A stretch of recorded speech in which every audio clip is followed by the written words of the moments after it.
Okay, this video is chapter 13. It's from this book here, A Tale of Two Toes in a Hot Tub, and the title is How to Improve Blood Flow. So that's really, How to Improve Blood Flow is really the subtitle, but that's what we're using to call it. And like I said, this is like, Dostoevsky in the 1800s releasing a book in serial chapters, but it's a little different because of all the images and some of the other stuff I'm ad-libbing to it. But basically, we're talking about we're talking about aging theories, and I love this painting here. It's by Lucas Cranach the Elder from the 1540s, and basically, he's the same guy who did the portraits of Luther. The old people are entering here on one side, and then they come out on the other side, and they're youthful. So this is the fountain of youth. And so, what's in the fountain of youth? Fruit and veggie smoothie. Beautiful painting. And the truth of the matter is people can age much, much better if they do a whole bunch of good things. We'll talk about some of the theories of why people age. Here is the diet nirvana pyramid like you saw recently. One thing has been added to this. Someone had suggested, one of the viewers, that forgot to put the paleo, keto, low carb on here. And they could be right at the bottom, health hell for morons. And then the rest of it, you guys have heard this before, progressing upward to the SAD diet, the Mediterranean diet, the lacto-ovo, the philosophic. There's this video about this thing entirely, so I won't go into any more detail here, but basically those are the levels of health one can progress to for optimal aging. Okay, here's the basic problem with fat is the more fat you eat, the thicker your blood in general, and the more you're prone to ischemia. I know omega-3s can have a little bit of an anticoagulation effect, but they still cause insulin resistance. They still cause obesity. And the omega-3s, they still increase your risk of immunosuppression, of prostate cancer. They're a bad idea. I don't think there's any good fats other than the little so-called secret fat you get from dietary fiber eating plant foods. There's a tiny bit of fat. That's all that you need that's in plant foods, low-fat plant foods. Okay, because one of the things we're going to talk about, one of the reasons why people age is because they're plugging up all their arteries all throughout their body. And I made up the word for that, total body ischemia. Okay, here's a typical picture. Some of the earliest spots people get atherosclerosis are in the coronary arteries because they're under real high pressure as the blood comes off right into the ascending thoracic aorta. Right at bifurcations like the common carotid artery bifurcates in the external carotid, internal carotid, and you get the atherosclerosis right on that outer wall. You get it in the middle cerebral artery to a lesser extent. You'll often really get it in the carotid sinus where it takes an S shape as it comes up into the brain. But the point I'm making is, as a person gets older, if they're eating a high-fat diet and a high animal protein diet, they just accumulate more and more atherosclerosis, and then it causes problems everywhere in their body. It gives them decreased eyesight, decreased hearing, because they got less blood flow to those areas. They start losing brain neurons. They start losing tissue in all parts of their body. So the best thing to do is just eat low-fat vegan, then you don't get any atherosclerosis. It's pretty obvious. Another major contributor to brain aging in particular is what we call the Jack Delatory theory of chronic cerebral hypoperfusion, not enough blood to the brain. And Jack Delatory, PhD, he did the research where he'd tie off a mouse's carotid artery, and then the middle-aged mouse a couple months later would be demented. At autopsy on these mice, they found there's no big stroke, it was just atrophy of the brain on the same side they tied off the carotid. So then you say, well, so what? Is that just carotid artery atherosclerosis? No, it's a lot more than that. There's tons of things that are mouse equivalent. And I think probably the most common one, and this is probably not widely recognized, is overtreated hypertension. The reason the blood pressure is high is probably because the body needs to raise the pressure to get adequate blood flow to the brain. So everybody freaks out about high blood pressure, and I would be freaked out about abnormally overtreated low pressure. If you feel good and you're not taking any pills and your pressure normally runs quite low, that's actually a sign of excellent health. But if you've been running a systolic pressure, let's say 170, and all of a sudden you take a pill and you drop it to 120 systolic, you could be dropping your pressure significantly lower than what your brain needs. So be careful about overtreating hypertension. Because I see tons and tons of silent strokes due to lack of blood flow.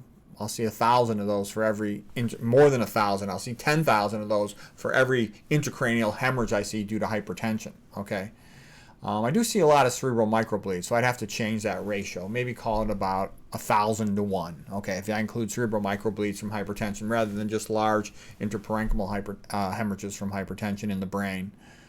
Okay, but that was my point. Be more afraid of excessive hypo, low blood pressure, than excessive hyper, high blood pressure. Both of them are bad. Just eat the right diet and you'll probably be in a reasonable range for your pressure. McDougall says he doesn't even like to treat unless the systolic's over 150 to 160 for several months at home, reliable pressure rather than the so-called white coat syndrome in the doctor's office. Okay, well anyways, these are all mouse equivalents, I call them, for chronic cerebral hypoperfusion, atrial fibrillation, congestive heart failure. Obstructive sleep apnea is not a pressure issue. It's a low oxygen delivery to the brain at night because of apnea. Diabetes, too high dose of insulin, you drop your sugars at night. Okay, these are other things that are analogous. Couple things about how to improve blood flow. Oh, here's the J.B. Priestley quote. When I was young, there was no respect for the young. Now that I'm old, there's no respect for the old. I missed out coming and going. That's a quote by J.B. Priestley. Oldest living person in recorded history is about 122 years. That French lady, Jean-Louise Calment. The average vegetarian in the Seventh-day Adventist group that was a vegan lived to about 87 years of age, and the men to about, the men almost to 87, really 86 point something, and the women to 89.6. That's pretty old. So that's the longest recorded of any population, even longer than the Okinawans. A lot of people say the Okinawans are the longest lived, but as far as I know, it's actually really the vegans in the Seventh-day Adventists, and they weren't even health vegans. The point being is people could probably live significantly longer than that if they truly were health vegans with good habits. I would predict the average lifespan, based on what we know today, for somebody who sort of did everything right, after their 20s or 30s, would probably be about 95 years of age. Okay, people in the big biblical days often lived in their 70s and 80s, and here's a quote from Psalms 90:10. 70 years are given to us, and some may even live to be 80. Ancient Greeks often lived in their 70s and 80s. Sophocles, the great Greek playwright, lived to 98 years of age. To age better, what you want to do is slow down all the things that make you sick. And basically, I have the quote on the next slide, but Michael Skinner, he's this real famous molecular biologist, PhD guy, he said aging is basically being slowly poisoned. So if you know what all the poisons are, and we know most of them, you can just avoid them as best you can. For example, diesel exhaust. If I see a bus driving by, I hold my breath and wait till it's as far gone as possible before I'll breathe again. I don't want to breathe that diesel exhaust air. Is neurotoxic. All car exhaust is kind of toxic. And I know a lot of people think, I have to warm up my car. You know what? I've been driving for many years. I've never warmed up my cars. And I live in a relatively cold climate. Chicago area, it's not that cold. But the point I'm saying is, I'll see these stupid young people, they warm up their car and they stand around talking to it, inhaling carbon monoxide. They go, we're outside. You're still breathing in some. You don't want to do that. You want to avoid all toxins. Never smoke a cigarette. Never drink alcohol. Why put that crap in your body? And I'll only eat the best possible food. Whenever somebody says everything in moderation about what they eat, that's just stupid. Why put good on one side, bad on one side of your plate? Put good food on both sides of your plate. Let's see, what else? Everything in your body just works better when it has good blood flow and when it's not weakened by toxins, okay? The greatest benefits of modern civilization are probably water sanitation and plumbing and effective sewage removal and indoor heating. So we know blood flow, whole food, low-fat plant foods are the best way to improve blood flow. Oh, and here's a typical thing they'll say to me. Here's this lady doctor, a real pretty lady doctor. She goes, so Pete, what's your point? You want to live to be 100? And that's really a stupid thing to say. By the way, this beautiful female doctor, I've seen a pattern. The more educated a woman is, the more they forget to have kids. They keep pushing their careers so long. Kind of seen that as a pattern. These beautiful female doctors that are, in their 40s, never married, never had kids. They were so obsessed about their careers. I dated a lady one time who was kind of like that. So obsessed about her career and then making money that she forgot to have kids. And I broke up with her because I didn't want to marry her. She doesn't want, because I wanted to have kids. And she kept wanting to put it off and off and off. I didn't know she'd ever want to have kids. And we got separate, so we broke up. And then I found out she ended up going to in vitro and all this stuff in her 40s and stuff. Anyways, the goal is to be healthy for as long as you can. So my point is, it's not that you just want to make it to 100, make it to whatever. You want to just be as healthy as you can for as long as you can and enjoy your life. It's no fun being sick. You're increasing your so-called health span and that's more important than your so-called lifespan, how long you live. It's your health span, how long you're healthy. A lot of Okinawan supercentenarians, person who lived 110, they were totally free of disease past 100 years of age. You know, you don't have to get sick. That's a very American thing to think that you have to be fat, diabetic, cognitively impaired, and hypertensive. If you actually eat low-fat plant food, the sooner the better. You don't have to ever get any. You don't have to ever have hypertension or atherosclerosis or diabetes. Okay, here's use it or lose it. A sea squirt animal, when it's a juvenile, it has a brain. It swims around. It looks like a tadpole. In the adult phase, the sea squirt attaches to a rock and becomes a filter feeder, and then its brain is reabsorbed. So our bodies are use it or lose it systems. They're not going to devote energy resources to things that are not used. So if you just sit around like a slug watching TV all the time, your brain's going to atrophy. You want to be exercising. Exercise is one of the best things you could do to slow down aging. Okay, here's a picture of a brain and a coronal projection from front to back, a slice. I put a skull and crossbones right here in the middle of the brain because that's what's called the watershed area, meaning that the penetrating artery of the brain coming up, let's say from the middle cerebral artery here, the M1 segment, they barely get to this area, and then they come up above along the cerebral convexities, and penetrating arteries extend inward. This is like the M4 branch of the middle cerebral artery. And the point is, this is the most poorly perfused area. And if you are too hypotensive, you've overtreated your hypertension, you may not get enough blood. Or same thing if you have atrial fibrillation, you lose the atrial kick of atrial filling into the left ventricle, not enough blood there. Atrial, aortic valve regurgitation, aortic valve stenosis, carotid artery stenosis, all of those things can cause cerebral hyperperfusion. Any neuroradiologist who looks at brain MRIs will tell you this is the money spot where we see the most. They're called periventricular flare hyperintensity. Periventricular because they're near the ventricle. Flare is the sequence which shows them best. Hyperintensities because they're high signal bright spots. When they first saw these on brain MRI, they used to call them UBOs, unidentified bright objects. And now we know that the vast majority of them are small vessels, cerebral atherosclerosis, and largely due to hypertension related, but I think from hypotension, overtreatment of it. So anyway, small vessel cerebral vascular atherosclerosis and hypertension overtreated. Tons of small vessel disease. I see tons of signs. I could see in one day over 1,000, easy. Okay, we're talking about mitochondria. There's all these mitochondrial theories of aging. So here's a mitochondria.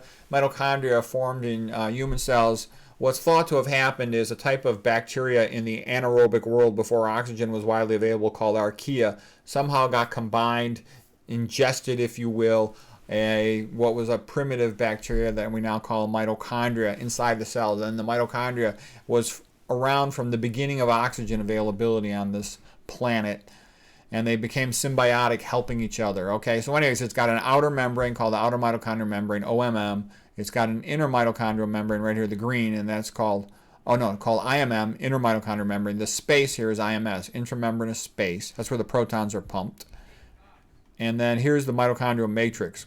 Okay, so mitochondrial theory of aging. And there's a lot of reasons to believe that that is a major contributor. Basically, life is energy and movement. And if you don't have mitochondria, you don't have enough energy for movement. Okay, here is the heart, and when it contracts, that's called systole. It pumps blood into the ascending thoracic aorta, which then expands outward. And there's elastic fibers that then, during relaxation of the heart, they recoil inward. That's called aortic elastic recoil. And basically, if people are chronically hypertensive, they overstretch it like an overstretched sock, and they'll lose this elastic recoil in their ascending thoracic aorta. It's very common in Americans to lose that even by one's 30s, and you can't replace those fibers after let's say you're in your 20s, early 20s or so. Now, people sometimes freak out and say, "Oh my God, can I ever do anything about this?" And look, none of us are going to be 18 years old again. And when an artery is calcified, what's calcified is calcified. That's probably not going to change. But by simply reducing your dietary fat, reducing your dietary sodium, you can get your blood pressure down a lot. Make sure if you're taking pills for your hypertension, you talk to your doctor and you gradually titrate down your dosages, because your dosages of those pills will most likely, almost certainly decrease when you start to eat low-fat, low-sodium vegan. But just be aware of it. What I'm kind of getting at here is the way we age is we're nickel and dime from 10, 15, 20 different directions. So the smart move is slow it down in each direction as much as you can. And that makes a big difference. That's the difference between, being pretty energetic and healthy and smart in your 80s versus being, cognitively slow, fat, sick, and weak in your 40s and 50s. It's a big difference. Here's just showing diabetes and also hypertension. Well, first of all, a normal artery. This is a capillary. The red blood cells are right here. They're sort of discoid shape. They pass through the capillary. The blue is a little oxygen going, let's say, a neuron here in the brain. This is the capillary basement membrane, the yellow material here. These are the endothelial cells that line the artery with they're spindle-shaped overall, and that's their nucleus. And the point being is here is now with diabetes and hypertension, and by comparison, below the neuron. The capillary basement membrane is much thickened. And because of that, less oxygen gets delivered to the neuron. So if you combine overtreatment of hypertension with hypertension, diabetes-related capillary basement membrane thickening, less and less oxygen gets to the tissue. The brain cells will progressively die from that. You'll become demented. So that's why you want to avoid all these things. That's why you want to do everything as well as possible so you don't get all these problems. These brain cells and neurons, they also have glucose transporters. If you look at all the textbooks stink. They're all wrong. They're all going to tell you, well, the brain is not dependent on insulin because the brain has glucose type 1 and glucose type 3 glucose transporters to bring glucose into the cell. Okay, they forget to tell you the brain neurons also have glucose type 4 in the hippocampus, your memory center, and in other important locations in the brain. So they do need insulin to get all the glucose they want inside. And when you've got insulin resistance from eating a high-fat diet, for example, from being stressed out from caffeine, you are not getting enough glucose into these neurons, and they're at risk to go into apoptosis. That means programmed cell death. That's important to know. Because also there's sort of this big push for high-fat diets, and people ask me, well, why am I not more enthusiastic about high-fat? I'm like, well, because I don't want insulin resistance. Why? Because I don't want brain damage, okay? The goal, you want to look how good a lot of these old vegans look. Look at T. Colin Campbell, still stomping around in his 80s talking about his avoiding animal protein. Look at McDougall, how feisty he is. He's about 76. Look how great Chef AJ looks. I'm not going to say her age, but she looks a lot younger than she is. Look at Neil Bernard, how skinny he looks. He's sort of like the male version of Audrey Hepburn. Look at Caldwell Esselstyn. The guy's almost 90 years of age. He's still going around giving all these lectures about nitric oxide. And now last couple of years, he's been on to this eat greens 6 times a day. I'd go crazy if I had to do that. He didn't used to say that up until the last couple of years. I wasn't so obsessed about that. Garth Davis, he's a bariatric surgeon, was a fatso, and now he's like a triathlete. A lot of people get more energy when they go vegan. They all look great. That's like ideal aging. They're skinny, they're energetic, they're smart. That's what you want. That being energetic is a real characteristic of good blood supply to tissues. Here's a quote from McDougall. If you want to help someone become healthier, teach them to eat a whole food plant-based diet. That's the biggest single thing most people could do to improve their health. And it's amazing, but that's not widely known. Okay, take a look at old meat eaters. They're typically fat, tired, slow, sort of fading away into diabetes, dementia, and despair. That's how the average old person is in the United States. I see that all day, every day. It's sad. And then they think it's normal. I was at Thanksgiving with lots of fat Americans there, and they're sitting there eating ham and all these terrible foods, and there's like this undercurrent of social stuff, and my wife tells me, don't be bugging everybody with your vegan diet stuff, And I know these old people. They're drifting into Alzheimer's dementia. They're nice old people, but they haven't learned anything about nutrition. And when I try talking to them, it's just like, oh, I'm too old for that. I'm too old for that. Okay, in the 1900s, people died from infectious diseases. Nowadays, they die from dietary diseases. And, partly from all this atherosclerosis like we talked about. Mitochondrial theory of aging. There's a lot of reasons why mitochondria can have worse function. Accumulation of DNA mutations, which actually usually isn't really that bad. Accumulation of reactive oxygen species and oxidative stress destroying mitochondria. That's part of it. I talked about the ascending aorta, loss of elastic fibers leading to progressively worse hypertension if a person does not change their diet. If they change their diet, they can really slow that down a lot. So there is hope. Okay, come on, you can make incredible progress. Okay, these are all just individual small contributors, which together in aggregate make a big deal. We talked about microcirculatory theory of aging. If you just drop your blood supply, like you get microvascular disease from diabetes, you're plugging up little arteries all over the place. We talked about the watershed zones. Okay, here's another thing. We got a lot of things that inhibit mitochondrial function. You know, GP, the herbicide, that inhibits complex 2 of the electron transport chain on the inner mitochondrial membrane. Cadmium inhibits complex 3. Excessive dietary fat impairs the function of complex 3, so it can't pump its proton out. Protons go backward. The electrons go backward. You get electron leak down into oxygen. That forms superoxide dismutase. In small amounts, it's easily neutralized by superoxide dismutase, but when it gets excessive, superoxide will then form more reactive oxygen species and damage the inner mitochondrial membrane. Lead will damage this. F- damages this. Hydroxynonenal, the lipid peroxidation product of omega-6 fatty acid eating, will damage these mitochondria. So what I'm trying to say is, you want to do everything as good as you can, because there's always going to be some of this bad stuff happening in the background, and so you want to minimize all the bad stuff as much as you can and maximize all the good stuff. But this is why to say everything in moderation, that's like, having stupid on your forehead. It's totally stupid. No, do everything as good as you can and hope for the best. That's what a smart person does. Okay, so here's Michael Kirtland Skinner, the PhD. Aging is being slowly poisoned. The heavy metal toxic theory of aging, if you're accumulating aluminum from your food, from your deodorant, stop using deodorant, it's stupid. If you're getting lead, I tested all the plates in my house, made sure there was no lead on them with those testers for lead. Stop eating fish. Eating fish is stupid. It makes you demented, all the mercury. Anybody tells you to eat fish, they're idiots. Okay, the Mediterranean diet is for chumps and morons. Okay, and the fact that a lot of doctors recommend it means that they're idiots on the subject of nutrition. People tend to become iron overloaded in countries that eat meat as they get older, or countries where a lot of the foods have iron added to them, or if they're taking multivitamins that contain iron, it's a bad idea unless you're iron deficient. Hayflick limit, Leonard Hayflick, PhD, was working with human tissue cultures, and he found that they could only divide 60 times before they started to die. And the point is this: when you eat a lot of meat, it's anabolic. It speeds up the rate at which cells divide. So it accelerates the rate at which you reach the Hayflick limit, named after him.